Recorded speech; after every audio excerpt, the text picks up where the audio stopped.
요즘 우리가 길 가다 보면은 코로나 방역을 위해서 이렇게 이런 글씨를 많이 봤을 겁니다. 마스크가 답이다.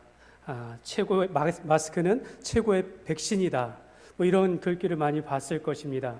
실제로 우리가 마스크를 쓰면 우리 코로나의 감염으로부터 85% 이상을 우리가 그렇게 막을 수 있고 예방할 수 있다라고 이렇게 말을 합니다. 저도 마스크를 항상 이렇게 착용하려고 하는데 마스크를 착용하니까 제가 또 이렇게 코로나로부터 이렇게 하지만은 또 하나 좋은 점은 좀 생활이 바뀐 것은 무엇이냐면 제가 양치질을 많이 하게 되었습니다. 양치질을. 왜 그럴까요? 이 냄새가 나가지고 제가 입에서 나는 냄새와 제 속에서 나오는 그 더러운 냄새를 평소에는 마스크를 착용하지 않았을 때는 알지 못했는데 제가 이걸 착용하다 보니까 제가 제 냄새를 맡게 된 것입니다. 그래가지고 견딜 수가 없어서 과거에는 한 3번 정도 하루에 이렇게 양치질을 했다 하면 지금은 수시로 합니다. 수시로. 그렇게 우리가 조심하게 되어지는데 우리가 이처럼 내 가장 가까이에서 내가 내 몸에서 나는 냄새조차도 이렇게 더러워하고 이런 모습을 이전에는 몰랐는데 마스크를 착용하면서 이렇게 알게 되는 그런 좋은 유익도 있는 것 같습니다. 마찬가지로 하나님께서는 여러분 이런 자연의 재해나 전염병이나 또 우리에게 뜻하지 않은 고난과 위기가 있을 때에 하나님께서는 그런 가운데 우리를 오히려 던져 넣으심으로 우리가 이 모든 것들 가운데 우리의 죄악으로 인한 것은 아닌지 우리의 더러운 것을 찾게 하시고 내가 죄악이 없다 하더라도 하나님께서는 그 어려운 현장 가운데 우리가 있게 하시면서 연단의 과정을 통하여 정금과 같이 우리를 세우시기도 합니다. 그러므로 여러분 우리가 이 어려운 때에 오히려 하나님으로부터 교훈을 받고 하나님으로부터 은혜를 받는 그래서 우리가 세워져 가고 하나님 앞에 쓰임을 받는 그런 삶이 되시기를 주님의 이름으로 축복합니다. 오늘부터 우리는 여호수아서를 묵상하며 우리 삶에 적용하려고 합니다. 여러분 제가 여호수아 묵상이다 라고 말하는 이유는 이것은 오늘 있는 말씀 여호수아 1장 8절의 말씀 이 율법책을 내 입에서 떠나지 말게 하며 주야로 묵상하여 할 때 그 묵상입니다. 그래서 여호수아의 묵상. 그런데 이 묵상이라 하는 것은 사실 우리가 많이 듣는 말씀 강해다. 강해와 다르지 않습니다. 여러분 우리가 말씀을 강해한다라고 할 때 이 강해라는 것은요. 이 본문의 배경도 알아야 하고 또 본문의 앞뒤 문맥도 알아야 하고 문장과 어휘가 가지고 있는 그 뜻을 바탕으로 오늘 내 삶에 적용할 수 있는 그걸 우리가 강해라라고 얘기합니다. 그래서 말씀을 준비하는 방식도 강해요. 말씀을 전달하는 방식도 강해가 될 수 있습니다. 근데 저는 이것 강해와 묵상을 구분하지 아니하고 저는 여호수아 묵상이라라고 할 때 오늘 말씀에 나타나는 묵상이다라는 것은 히브리어로 하가 이런 뜻입니다. 하가. 이것은 영어로 메디테이션 해가지고 묵상하다 또는 명상하다라는 뜻입니다. 그러나 엄밀하게 말하면 하나님의 말씀을 명상하는 것은 아닙니다. 그냥 우리가 말씀 듣고 이렇게 생각해서 떠오르는 것을 말하는 것 이런 명상은 절대 아니다라는 거죠. 오히려 이 원문의 뜻을 잘 생각해 보면 이 묵상하다라는 것은 바로 이 강해와 같이 배경도 알아야 되고 또 앞뒤 문맥과 또 여러 가지 상황을 고려하여 그 다음에 깊이 생각해서 내 삶에 적용하는 것을 묵상이라고 합니다. 그런데 우리가 하나님의 말씀, 성경을 묵상한다라고 할 때 빠지지 않는 것은 바로 성령님께서 우리와 함께 하시는 것입니다. 그래서 우리는 말씀을 볼 때 잠깐이라도 묵상하면서 기도하고 그러면서 하나님 말씀의 은혜를 주시고 의미를 깨닫게 하여 주옵소서 하면서 아까 그 말씀하신 대로 묵상을 하면서 내 삶에 적용할 때 이 성경이 그냥 교훈이나 아니면 어떤 좋은 책으로 끝나는 것이 아니라 하나님의 말씀으로 우리에게 다가오는 것입니다.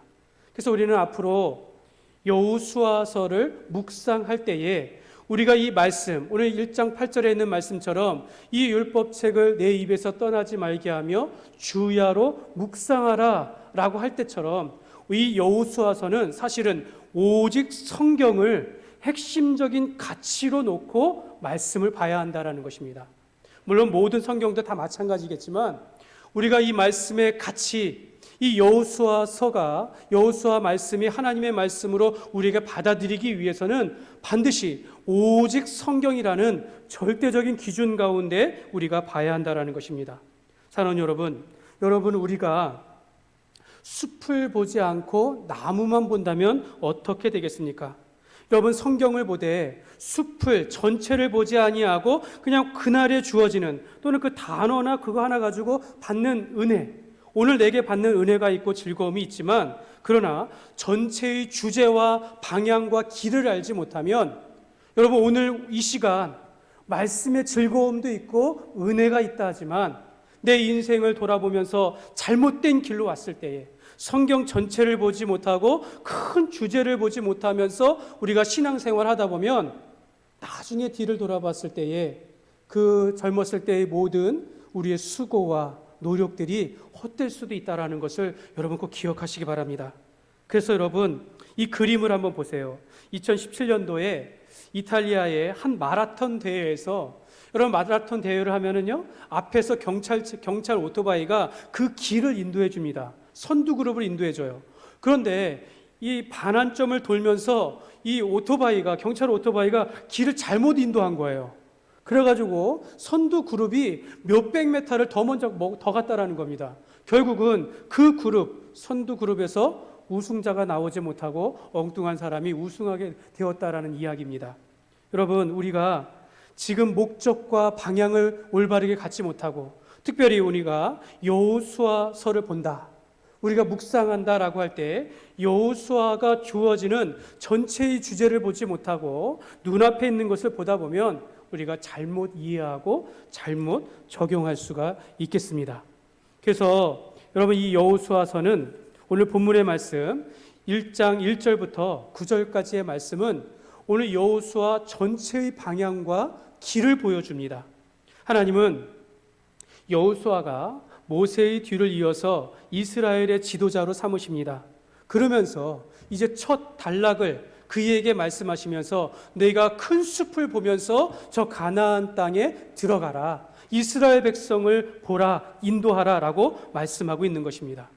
여러분 우리가 여호수아서를 잘못 적용하는 것 중에 하나가 우리는 쉽게 아브라함에게 약속하셨고 출애굽한 백성들에게 약속하셨던 저 가나안 땅, 가나안 땅이 이스라엘의 최종 목적지구나 라고 생각하면서 우리가 가야 할 천국이 바로 가나안이다 라고 생각하는 경우가 있다는 겁니다. 여러분 이것이 잘못된 방향이라고 하는 것입니다. 하나님의 목적은 가나안에 있지 아니하고 예수 그리스도에게 있습니다. 우리는 하나님께서 이 가나안 땅에 대한 약속을 가지고 창세기 12장에 보면 하나님께서 아브라함에게 내가 내게 가르치는 그 땅을, 내 후손들에게 그 땅을 가나안 땅이지 않습니까? 그래서 우리는 창세기 12장으로부터 시작해서 주어진 약속의 땅이다 라고 말하면서 가나안을 최종 목적지라고 생각하는데 여러분 성경은 이 말씀은 창세기 12장이 아니라 창세기 1장부터 시작해야 한다는 것입니다.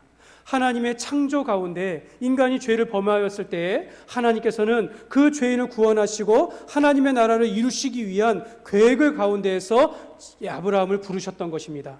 그래서 가나안은 과정이지 목적지는 예수 그리스도라는 것입니다. 예수 그리스도께서 이 땅에 오심으로 여러분 어떻게 알 수 있겠습니까? 하나님의 약속과 말씀은요 가나안 정복으로 끝나지 않았습니다. 여러분 가나안 정복이 또 완성되지도 않았어요. 오히려 가나안을 정복하고 정착하는 가운데 이스라엘 백성들이 하나님의 말씀을 순종하지 아니하므로 사사기 시대에 가고 사울이 왕이 되어 통일국가를 이루지만 사울 또한 버림을 받고 다윗과 솔로몬이 통일국가를 이루지만 솔로몬 이후에 나라가 분열되지 않습니까? 백성들이 흩어지고 그 이후에 하나님께서 약속하신 예수 그리스도가 이 땅에 오시고 예수 그리스도를 믿음으로 말미암아 그의 백성들이 하나님의 백성들이 되어지고 예수 그리스도께서 함께 하시는 그곳이 하나님의 나라가 되어지며 그 모인 곳이 교회를 통하여 예수님께서 다시 오실 때까지 이 땅에서 교회의 사며 하나님의 나라가 이루어지는 것이 바로 성경의 큰 그림이다라는 것입니다.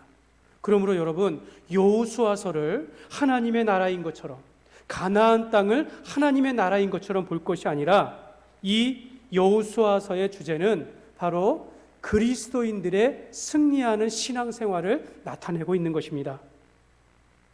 바로 이스라엘이 가나안에 들어가 정복하고 정착하는 과정 속에서 하나님의 약속과 말씀이 어떻게 이루어지는가, 거기에 우리가 초점을 맞춰야 한다는 것입니다.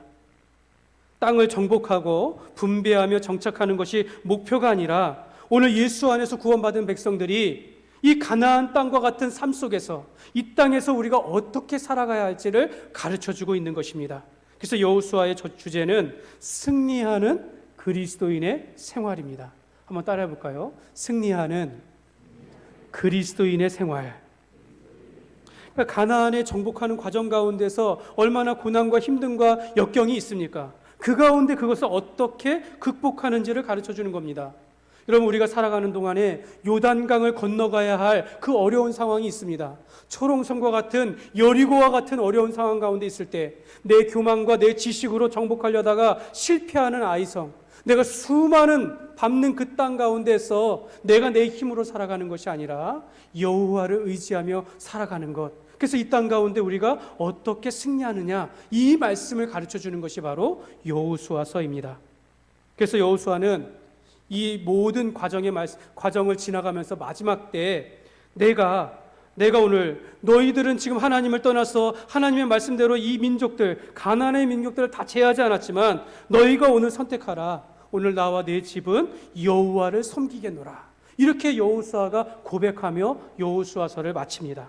그러므로 우리는 여호수아를 묵상하면서 우리의 삶에 적용할 때에 승리하는 그리스도인의 생활에 대해서 우리가 큰 숲을 가지고 방향과 또 목적을 가지고 우리가 하나님의 말씀을 깊이 묵상하기를 원합니다.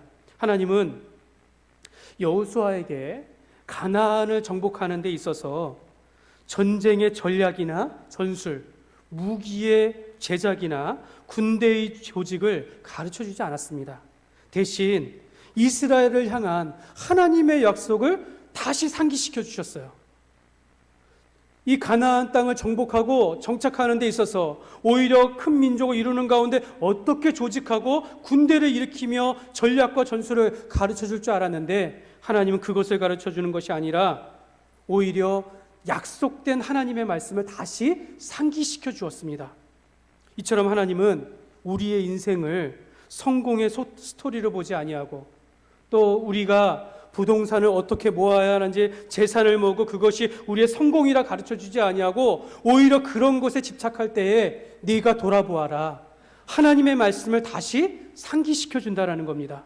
오늘 1장 1절부터 9절의 말씀이 바로 여호수아에게 주어지는 하나님의 약속과 말씀을 주고 있습니다. 그래서 앞부분에는 여호수아에게 하나님의 약속과 말씀을 주고 그 말씀을 바탕으로 어떻게 해야 할지를 격려하고 계신다라는 겁니다. 이것은 곧 우리에게 주시는 오늘 삶에 어떻게 하면 우리의 그리스도인으로서 삶에 승리할 것을 가르쳐주고 있는 것입니다. 그래서 우리에게 승리를 주시는 하나님의 약속, 그 첫 번째는 바로 네가 밟는 그곳은 모두 너희에게 주리라 하시는 겁니다. 네가 밟는 곳은 모두 너희에게 주리라. 3절에 보면은 내가 모세에게 말한 바와 같이 너희 발바닥으로 밟는 곳은 모두 내가 너희에게 주었노니 하면서 이 약속을 준 거예요. 내가 모세에게 말한 바와 같이 이미 말한 것을 너희에게 주겠다라는 겁니다. 또한 5절을 보시면 내 평생에 너를 능히 대적할 자가 없으리니 내가 모세와 함께 있었던 것과 같이 너와 함께 있을 것임이니라. 내가 너를 떠나지 아니하며 버리지 아니하리니. 이 말씀에 보면 너를 대적할 자가 없다. 이게 두 번째 약속입니다. 너를 대적할 자가 없으리라. 이게 두 번째이고 세 번째는 내가 너를 떠나지 아니하고 버리지 아니하리라. 이렇게 약속하고 있는 거예요. 근데 이 말씀이 오늘 처음 여호수아에게 준 것이 아니라 이미 모세에게, 이미 그 전에 아브라함에게 주셨던 그 약속이었던 것입니다. 너는 내가 밟는 그곳은 내가 다 주리라. 또 너와 함께 너를 대적할 자가 없을 것이며 내가 너를 떠나지 아니하고 버리지 아니하리라. 이것이 여호수아에게 주신 다시 생각하게 하여 붙잡게 하신 말씀이다라는 것입니다. 여기서 이 말씀 3절에 보면 내가 너희에게 주었노니, 사실 주었다라는 것은 과거형 표현이지만 원문에 보면 이거는 현재 미래형입니다. 그러니까 줄 것이다 라는 뜻이에요. 그러나 5절에 보면 내가 모세와 함께 있었던 것 같이, 모세에게 말하였던 것 같이, 전에 말하였던 것처럼, 그러니까 하나님께서는 지금 여호수아에게 주시는 약속을 이미 예전에 주셨던 그 약속을 다시 주시면서 그것을 이루겠다라는 뜻이에요. 그러니까 여호수아가 이 민족과 함께 이제 지도자로 서면서 요단강 앞에 서서 가나안 땅으로 넘어가는 것은 이미 약속된 보장이었다라는 겁니다. 하나님께서 40년 전에 애굽에서 나올 때에 모세에게 약속하였던 것 같이 내가 애굽에서 나와서 이제 젖과 꿀이 흐르는 땅, 그 광대한 땅을 내 민족을 이끌어 거기까지 인도하겠다라고 약속하셨고, 과거 아브라함에게도 내가 이 땅을 네 자손에게 주리라 라고 말씀하셨던 그 약속을 오늘 여호수아에게 말씀하고 있는 것입니다. 사랑하는 여러분, 하나님은요, 하나님께서 하신 말씀을 이루십니다. 하나님도 당신이 하신 말씀을 우리에게 이루어 가신다라는 겁니다. 그러니까 우리는 하나님의 말씀을 붙잡고 있어야 한다는 거죠. 우리가 전에 말한 것처럼 우리에게 부엘세바의 약속이 있습니까? 야곱이 저 가나안 땅에 기근으로 있을 때, 애굽으로 갈 수밖에 없을 때에, 가나안과 애굽의 경계에 부엘세바에 있을 때에 하나님께서 야곱을 붙잡아 주신 것은 바로 그 조상들에게 주신 약속의 말씀이었습니다. 오늘 동일하게 하나님도 하나님이 하신 말씀으로 오늘 우리에게 축복하신다라는 것입니다. 사랑하는 여러분, 형통이라는 것은 하나님의 뜻이 내 삶 속에서 이루어지는 것입니다. 오늘 7절과 8절 끝에 보면은 그리하면 어디로 가든지 형통하리니, 이런 말씀을 해요. 그리하면 내 길이 평탄하게 될 것이며 내가 형통하리라. 여러분, 이 형통이 무엇입니까? 여러분, 우리가 다른 사람과 비교하여 더 잘 되어지고 더 많은 것을 얻고 건강한 것이 전부가 아니라 하나님의 말씀이, 하나님께서 약속하셨던 그 말씀이 나의 삶 속에서 이루어지는 것이 형통이다라는 겁니다. 하나님은 요셉을 그렇게 사용하셨어요. 요셉이 애굽의 노예로 팔리고 또 저 감옥 가운데 있을 때라도 하나님께서 요셉과 함께 하시사 그의 길을 형통하게 하셨다라고 말씀하셨어요. 그것은 환경이 변한 것은 아닙니다. 노예의 신분이 바뀐 것도 아니고 감옥에 가지 않은 것도 아니지만 하나님께서 그곳 있는 곳마다 그가 열심히 살았을 때, 하나님의 말씀으로서 그리스도인으로서 살았을 때에 오히려 그 가정에서 총무의 역할을 감당하고 감옥에서도 간수가 그 모든 일을 정권을 주신 것처럼, 그러면 이를 바탕으로 해서 애굽의 총리가 되기까지, 이방 나라에서 그 영광을 나타내기까지 하나님께서 그와 함께 하셨다라는 것입니다. 여러분, 오늘 4절의 말씀에 보면요, 하나님께서 이 가나안 땅의 경계를 가르쳐 주십니다. 저 레바논에서부터 저 유브라데 강까지, 해쪽 속의 온 땅과 해지는 쪽 대해까지 너희 영토가 되리라, 이렇게 말씀해 주셨어요. 이것은 이전에 말씀드린 것처럼 저 북쪽 단에서부터 남쪽 부엘세바까지, 저 동쪽 요단강 건너편과 이 서쪽 지중해 해안까지 하나님께서는 이미 가나안 땅의 경계를 지어주셨어요. 이스라엘에게 주실 땅을 이미 약속해 주시고 얼만큼 주실 것을 다 말씀하시면서 내가 그 땅을 밟는 대로 내게 주리라, 이렇게 말씀하신 것입니다. 하나님은 오늘 우리 인생 가운데 내가 경험하지 않는 인생을 살아가지만, 내가 알지 못하는 길을 걸어가지만 하나님께서 오늘 우리를 위한 약속을 이만큼 펼쳐놓으셨다는 거예요. 우리가 하는 것은 그 약속을 믿고 밟아가면 되는 겁니다. 내 걸음을 내디면서 나아간다라는 것입니다. 하나님은 이미 우리에게 주실 축복의 그 지경의 경계를 정하여 주셨습니다. 이것은 보장된 형통이요, 이미 우리 삶이 승리했다라는 것을 보장해 주시는 것입니다. 예수님께서 십자가 아래서 모든 악한 마귀 권세를 다 짓밟아 주셨고 부활하심으로 그 생명의 권세를 주시며 우리의 삶 가운데 이 영광을 누리게 하셨다라는 뜻입니다. 그래서 우리는 성령 안에서 구하고 찾고 두드리면, 내가 밟고 걸어가면 주님께서 우리와 함께 하시고 이루어 주신다라고 약속하고 있는 것입니다. 이처럼 사랑하는 여러분, 하나님께서는 우리의 모든 대적들도 우리를 대적할 자가 없게 하시고, 결코 우리가 예수 안에서 구원받은 것을 취소되지 않게 하시고, 너희가 가는 길에 너희를 떠나지 아니하고 함께 하시는 것처럼 우리와 함께 하신다라고 말씀하고 있습니다.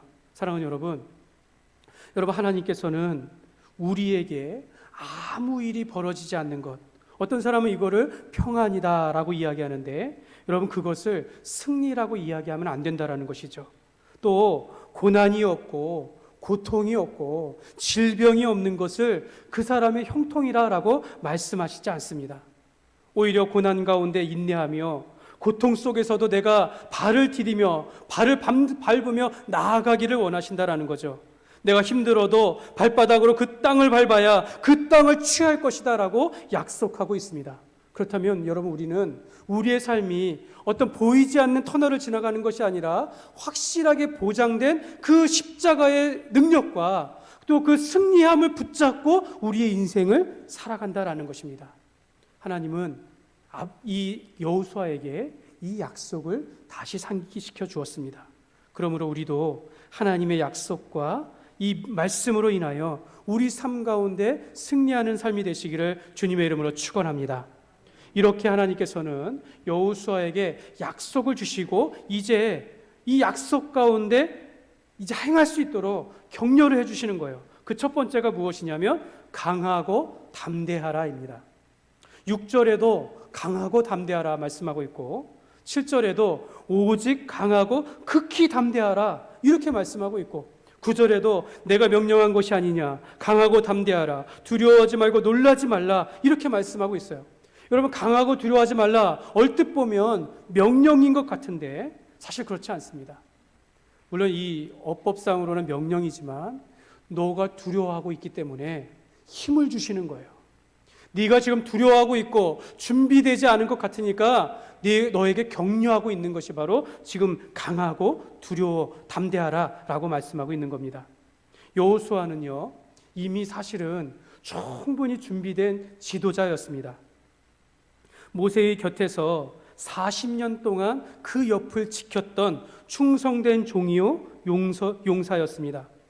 그는 모세가 애굽에서 내린 10가지 재앙을 옆에서 보았고, 홍해를 모세가 이 지팡이를 내밀어 홍해를 가르는 것을 옆에서 보며 하나님의 능력을 보았습니다. 광야를 어떻게 지나가는지 그 가운데 모세의 편에 서서 끝까지 믿음을 지킨 자였습니다. 가나안 땅을 정탐할 때에 12명의 정탐꾼 가운데 오직 이 갈렙과 여호수아만이 하나님의 편에 서서 저 땅을 취할 수 있습니다라고 고백한 사람이었습니다. 또한 아말렉과의 전투에서 모세가 손을 들어 기도할 때에 저 현장에서 싸웠던 사람은 여호수아와 그의 용사들이었다라는 것이죠. 어쩌면 모세의 뒤를 이어서 여호수아가 이스라엘의 지도자가 되는 것은 우리가 보기엔 너무나도 분명한데 여호수아 자신에게는 아직 준비되지 못함, 너무나도 두려운 그런 상황이 있을 때 하나님께서 여호수아에게 네가 강하고 담대하라 힘을 주시는 겁니다. 오늘 1절에 보면은요, 여호와의 종 모세가 이렇게 표현합니다. 모세를 하나님의 종으로 표현합니다. 2절에도 내 종 모세가 죽었으니, 하나님의 종 모세가 죽었으니 이렇게 표현하는데 1절 하반절에 보면 여호와께서 모세의 수종자 이렇게 표현합니다. 모세의 종 눈의 아들 여호수아에게 말씀하여 이르시되, 아니 모세는 하나님의 종이라고 표현하고 여호수아는 모세의 종이라고 표현한다라는 겁니다. 여러분은 무엇을 원하십니까? 하나님의 종으로 불려지기를 원합니까? 아니면 누구누구의 사람의 종으로 불려지기를 원하십니까? 여러분, 이 말씀에 깊은 하나님의 마음이 담겨져 있어요. 하나님의 원리가 담겨져 있습니다. 하나님께서 하나님의 일을 할 때에는 여러분, 사람은 변해도 하나님의 일은 변하지 않는다는 겁니다. 사람은 바뀌어도 하나님의 일과 역사와 그 비전은 변하지 않는다라는 겁니다. 그래서 하나님께서는 사람을 통하여 대를 이어서 그 일이 진행되게 하도록 하셨다라는 겁니다. 여러분, 우리가 이것을 붙잡아야 한다라는 것이죠. 우리가 이 사람은 바뀌어도 하나님의 일은 멈추지 않는 것. 여호수아는 모세의 종이지만 하나님께서는 그를 통하여 일하신다라는 것에는 전혀 변함이 없지만 대를 이어서 일이 되어지기를 원한다는 거죠. 오늘 누가 지도자니까 여기서 끝나고 그래서 흩어졌다가 다시 좋은 종이 나와서 다시 세워지는 이런 것이 아니라 하나님께서는 대를 이어서 하나님의 뜻이 이 땅 가운데 이루어지기를 원하신다라는 겁니다. 여러분이 부모로서 가정의 역할이 그런 것을 가지고 있는 거예요. 부모의 사역 가운데, 부모의 역할, 책임 가운데 우리 자녀들이 하나님의 자녀로 잘 자랄 수 있도록 그 가정을 세워가는 것도 대를 이어 세워가는 것입니다. 여호수아는요, 그 이름의 뜻이 하나님은 구원이시다라는 뜻입니다. 얼마나 놀랍지 않습니까? 그러니까 이미 여호수아는 예수 그리스도의 예표예요. 여호수아의 삶이 곧 구원의 뜻을 나타내고 있다라는 것입니다. 여러분, 우리가 우리의 욕심을 따라서 주의 일을 하는 것이 아닙니다. 우리가 같은 마음을 가지고 같은 비전을 가지고 일하는 그런 섬기는 종이 되었으면 좋겠습니다. 저는 우리 교회 역사 가운데 지난 18년 동안 우리 교회를 목회하신 그 전 목사님의 사역을 제가 이어받는다라고 그렇게 생각합니다. 마치 저만 준비된 목회자 이렇게 생각하는 것이 아니라 오늘 말씀에 비추어 보고 상식적으로 생각해 봤을 때 하나님께서는 어떤 한 사람이 잘나서 그 일을 이루어가는 것이 아니라 사람이 없어도, 내가 없어도 하나님은 다른 사람의 또 다른 종을 세워서 하나님의 일들을 이루어 가신다라는 거죠. 여러분, 이것이 우리에게 축복이지만 어쩌면 이것이 우리에게도 엄청난 하나님의 심판이 경고가 될 수 있다는 거죠. 하나님은 우리 교회가 아니어도 또 다른 교회를 통하여 하나님의 영광을 이룰 수 있다는 겁니다. 그러므로 우리는 하나님의 종으로서 또 이 교회 안에 우리가 세워진 누구누구의 종으로서 함께하는 그 사역자의 역할들을 감당해야 한다는 것입니다. 여러분, 내가 내 삶을 통해서 하나님의 일들을 나타내면 얼마나 많이 나타나겠습니까? 하나님은 수천 년 동안 이어져 내려온 그 계획과 뜻을 사람을 통하여, 그 나라를 통하여, 그 교회를 통하여 이루어 가셨는데 오늘 한두 사람이 안 한다고 해서 그 하나님의 뜻이 멈추는 것이 결코 아니다라는 거죠. 내가 내 인생 가운데 내가 기쁜 마음으로 하나님 앞에 헌신하고 내가 이 교회를 통하여 하나님의 역사를 나타내면 그것이 하나님의 그 큰 물줄기 가운데 내가 그 역할들을 감당하게 되는 것입니다. 그러므로 우리가 대를 이어서 주의 뜻과 비전을 이어가는 것처럼 이 변화된 환경 속에서 주의 몸된 교회를 위하여 섬기는 그런 사역자요 종의 삶이 되시기를 주님의 이름으로 축복합니다. 두 번째로 우로나 좌로나 치우치지 말라라고 격려하고 있습니다. 여러분, 이것은요, 여기에 좌파가 있고 여기에 우파가 있을 때 그 중심과 균형을 지키라 이런 뜻이 아닙니다. 여기 이 사람의 의견도 있고 여기 저 사람의 의견도 있는데 그 중간을 유지하라 그런 뜻이 아닙니다. 철저하게 하나님의 편에 서라 라는 뜻입니다. 여기에 흔들리고 저기에 흔들리는 것이 아니라 오직 나와 내 집은 여호와를 공경하리라 라고 내가 하나님의 말씀을 따라 살리라 라는 그 결정을 하라라는 그런 뜻입니다. 그래서 여러분, 목사님을 위해서 기도해 주시기 바랍니다. 목사님에게 지혜와 분별력을 주셔서 주의 중요한 일을 사람의 뜻에 따라서 하는 것이 아니라 하나님께서 기뻐하시는 그런 뜻대로 결정하게 하옵소서. 여호수아가 고백한 것처럼 여러분, 우리의 삶 가운데서 늘 중심 가운데 하나님의 영광을 위해서 살아가는 그런 삶의 기준을 우리가 잡아야 한다는 겁니다. 사랑하는 여러분, 우리가 하나님 앞에 쓰임을 받을 때에 여호와 하나님 앞에 지도자로 세워짐을 받을 때에 여러분, 우리의 삶은 조금 더 엄격하게 기준을 가져야 합니다. 사실 여러분, 좌로나 우로나 치우치지 않는 하나님의 편에 서는 것과 가나안 땅을 정복하는 것과 무슨 상관이 있겠습니까? 여러분, 우리가 우리 인생 가운데 성공하려고 합니다. 내가 저 회사를 일으키고 내가 물질을 벌고 내가 건강하는 것과 하나님을 잘 섬기는 것이 무슨 상관이 있어요? 하나님을 잘 섬기면 내가 건강해집니까? 하나님을 잘 공경하면 그렇지 내 사업이 잘 되겠다. 이게 맞습니까? 여러분 이렇게 하는 순간 우리는 기복적인 신앙을 갖는 거예요. 우리는 그냥 종교를 갖는 겁니다. 살아계신 하나님이 우리 안에 편에 서서 내가 하나님의 영광을 위해 살아가는 것이고 이미 하나님께서 그 가운데 축복하시는 것이지 내가 이를 위하여 하나님의 편에 선다. 이것이 아니다라는 것이죠. 여러분 여호수아의 길이 형통한 것은 그가 끝까지 하나님께서 세우신 지도자로서 그 길을 살았기 때문입니다. 여호수아가 가나안 땅을 다 정복하지는 못했어요. 모든 민족을 다 제거하지는 못했어요. 그러나 마지막에 끝까지 고백하는 것이 무엇입니까? 나와 내 집은 여호와를 공경하리라, 여호와를 경외하리라. 그렇게 고백을 하였습니다. 여러분, 우리의 성공과 형통함은요, 주의 편에 서는 겁니다. 주님을 경외하고 예배하는 인생이 바로 좌로나 우로나 좌로나 치우치지 않는 삶이라는 것을 여러분 꼭 기억하시기를 바랍니다. 세 번째로 이 율법책을 입에서 떠나지 말라라고 말씀하고 있습니다. 저는 이 말씀을 묵상이라고 표현했습니다. 내 입에서 떠나지 말라. 여러분 성경을 묵상하는 것과 가나안 땅을 정복하는 것 정말로 연관짓기 어려우나 하나님께서는 이를 통하여 역사하신다라고 말씀하고 있는 것입니다. 여러분 우리가 율법이라고 할 때 하나님의 말씀이라고 할 때 여러분 이 말씀을 단순히 외우면요 이게 우리 인생의 올무가 될 수가 있어요.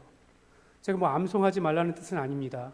하나님의 말씀을 그냥 단순히 듣고 그냥 암송하는 것은요 오히려 우리가 율법주의자가 되기 쉽다라는 거예요. 말씀을 들으면 묵상할 수 있어야 한다는 겁니다. 저만 묵상하는 것이 아니라 듣는 여러분도 묵상하여 들어야 한다는 거죠. 내 여러 가지 상황에 맞추어서 내가 깊이 생각하여 내 삶에 적용할 때 그것이 하나님의 말씀으로 역사하는 것이지 그냥 머리로만 듣고 오늘 말씀에 듣고선 잠깐 즐기면 그냥 돌짝밭과 같은 거예요. 잠깐 기쁨은 있으나 사단이 왔을 때 그에 밀려 넘어지는 겁니다. 나의 시험이 왔을 때에 내가 마치 감동도 있고 즐거움도 있고 하지만 열매 없는 인생이 되는 겁니다.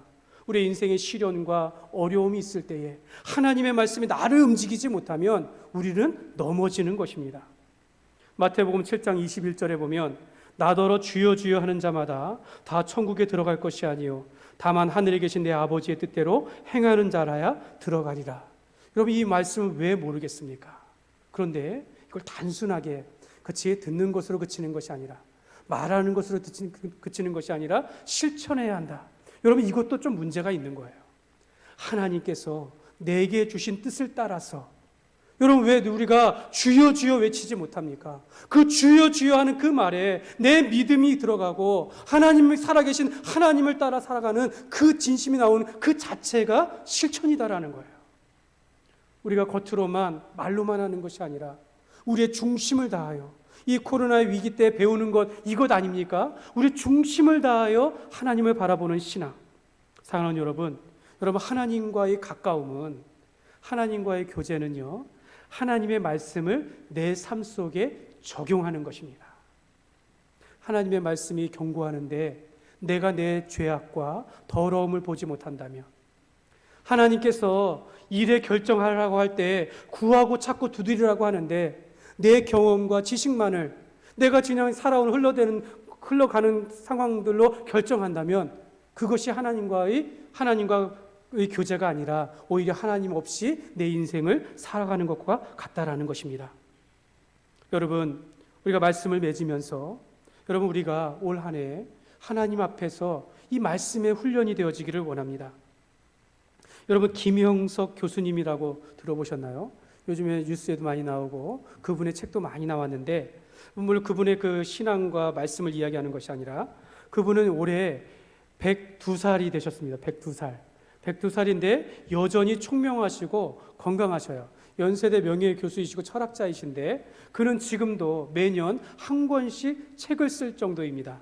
그만큼 총명하게 살아가는데 그분이 자기 인생을 돌아보면서 이야기하는 거예요. 사람은 비전과 꿈을 가져야 합니다. 그것은 10대의 꿈을 가질 수도 있고 20대에 가질 수도 있고 30대에 가질 수도 있습니다. 우리가 젊을 때 앞섰다 뒤섰다 말할 수 없다라는 거예요. 어떤 사람은 대학에 들어가서부터 공부를 시작하여 장관까지도 올라간 사람들이 있다라는 거죠. 그러면서 한 번 내 인생을 평가하는 시간은 50대가 되어야 한다라는 겁니다. 저도 몇 년 후에 내가 50이 되었을 때 내 인생을 한번 돌아보는 거예요. 근데 거기서 멈추는 것이 아니라 그때 가졌던 그 꿈과 비전을 내가 내 인생 생애를 다할 때까지 가져야 한다라는 겁니다. 끊임없이 공부해야 한다라고 그 교수님이 그렇게 얘기를 하는 거예요. 저는 그 말씀에 너무 공감합니다. 여러분, 하나님의 말씀은 한 번 듣고 한 번 묵상하는 것으로 끝나는 것이 아니에요. 그래서 성경은 경건의 훈련을 해야 한다라고 말씀하고 있습니다. 하나님의 말씀은 우리가 평생에 가까이 하며 평생의 길이 되어지고 우리의 목적이 되어져야 한다라는 것입니다. 그분이 말씀하기를 내가 늙었다라고 말할 때에는 내가 죽었을 때 다른 사람이 이야기할 때 이야기하는 것이지 나는 지금 늙지 않았습니다. 이렇게 말하는데 여러분, 우리의 인생이 하나님 앞에서 늙지 아니하고 하나님 앞에서 청춘과 같이 하나님의 말씀을 가까이 하는 삶이 되기를 원합니다. 그러므로 우리가 대를 이어서 하나님의 일을 맡은 종으로서 하나님의 약속과 축복을 붙잡고 오직 하나님의 편에 서서 하나님을 예비하며 하나님의 말씀을 가까이 하는 그런 삶을 통하여 우리 인생이 늘 승리하는 그런 그리스도인이 되시기를, 저와 여러분이 그러한 삶이 되시기를 주님의 이름으로 축원합니다. 이 시간 우리 함께